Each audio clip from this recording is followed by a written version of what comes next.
When submarines are lost, recovery is usually considered a matter of time and resources. Engineers assess the depth, naval planners examine feasibility, and salvage teams determine what can realistically be retrieved. In many cases, even difficult recoveries are attempted because the value of the vessel outweighs the cost. But this submarine followed a different path. It was located, assessed, and studied, yet it was ultimately left exactly where it sank. Not because it vanished or could not be found, but because recovery introduced risks that exceeded its potential benefits. This is the story of a submarine that was abandoned on purpose, and the technical, operational, and strategic factors that led to that decision. During the Cold War, submarines occupied a unique position in military planning. They were expected to operate undetected for long periods, gathering information and maintaining a constant presence beneath contested waters. Unlike surface ships, their value came from what they could observe and avoid rather than what they could openly confront. As submarine technology advanced, these vessels became increasingly complex, carrying systems that required careful handling and precise coordination. Losing a submarine was never a simple matter of replacing equipment. It involved personnel, technology, and long-term strategic considerations. Naval planners understood that a sunken submarine created multiple challenges at once. There was the immediate human cost, followed by environmental concerns, engineering risks, and long-term operational implications.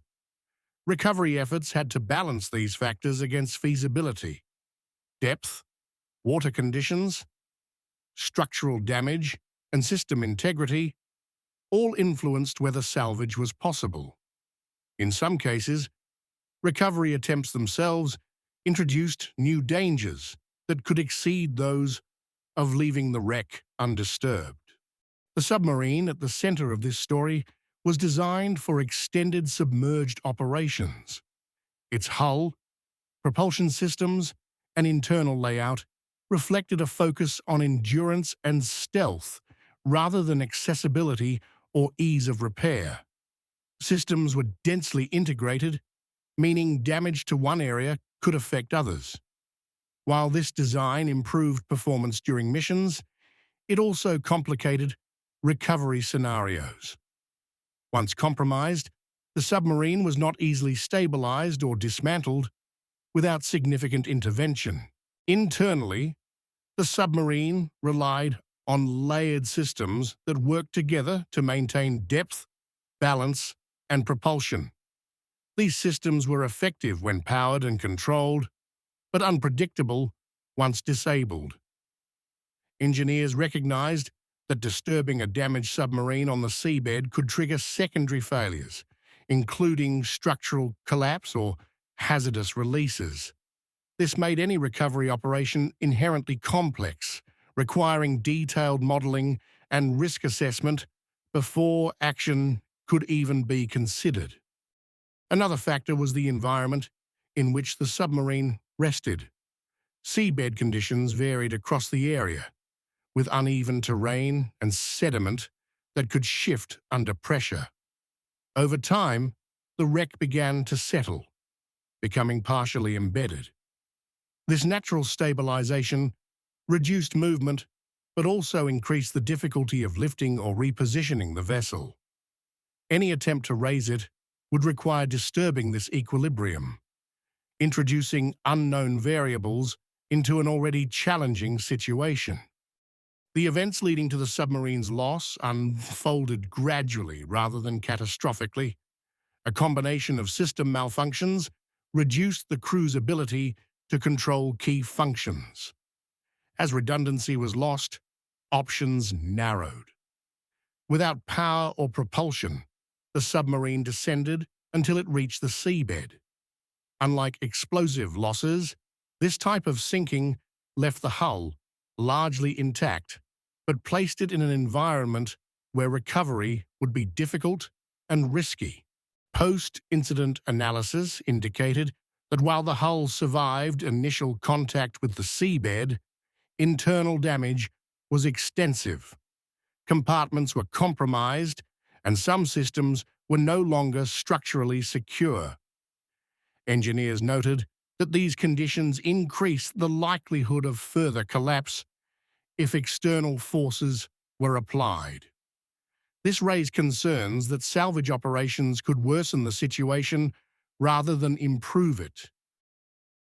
Location data was sufficient to establish the wreck's position with reasonable accuracy. Survey teams were able to map the area and assess depth, temperature, and pressure conditions. From a purely technical standpoint, reaching the site was possible using available technology. However, access alone did not guarantee a safe or successful recovery. The challenge lay in what would happen after contact was made. The loss of the submarine had immediate effects on naval operations. Training procedures were reviewed, and design assumptions were re-examined. Recovery planning became a subject of internal debate, not because of uncertainty about location, but because of uncertainty about outcome. The question shifted from, can it be recovered, to what risks would recovery introduce?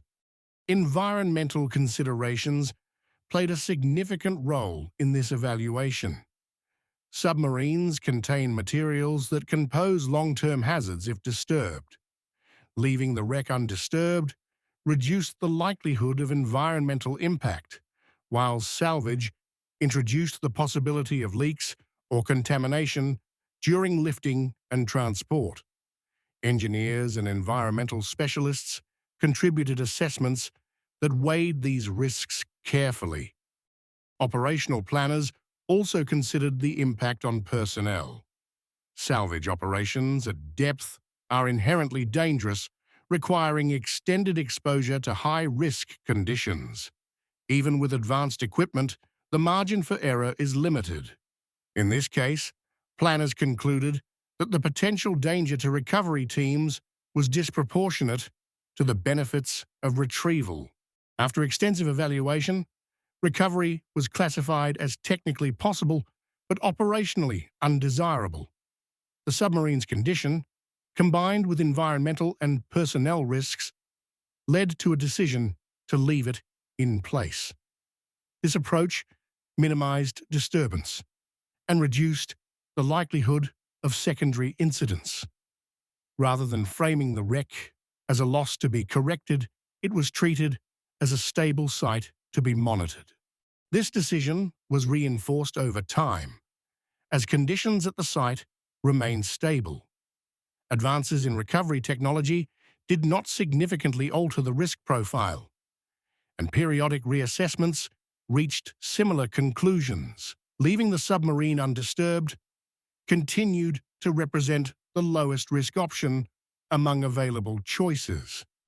Importantly, the abandonment was not a result of neglect or oversight. It was an outcome of repeated technical assessments that prioritized safety and stability. The submarine's presence on the seabed became an accepted reality, incorporated into long-term planning rather than treated as an unresolved problem. Today, the submarine remains where it settled. Over time, natural processes have further integrated it into the seabed environment. Monitoring data suggests minimal movement, and the site is considered stable. While the vessel is no longer operational, it continues to serve as a reference point for engineering studies and risk analysis. For naval engineers and planners, the wreck represents a case study in decision-making under uncertainty. It highlights how technological capability does not always dictate action, and how restraint can be a deliberate and rational choice. The submarine's continued presence underwater reflects a balance between feasibility and responsibility. This case influenced how modern navies approach loss and recovery. It demonstrated that recovery is not always the optimal solution, even when technically achievable. By prioritizing safety, environmental protection, and long-term stability, planners acknowledged limits that earlier generations might have ignored. The lesson was not about failure, but about measured judgment. The submarine that was left, where it sank, was not forgotten or ignored. It was evaluated, assessed, and deliberately left undisturbed. In doing so, it became an example of how abandonment can be an informed decision rather than a sign of defeat. Sometimes, the most responsible action is knowing when not to intervene. If you want more stories about machines that were abandoned on purpose, subscribe to the channel. These videos explore the reasoning behind decisions that shaped history but rarely make headlines. In the next episode, we'll examine a military base that was fully operational when it was abandoned, and why returning to it proved more difficult than expected.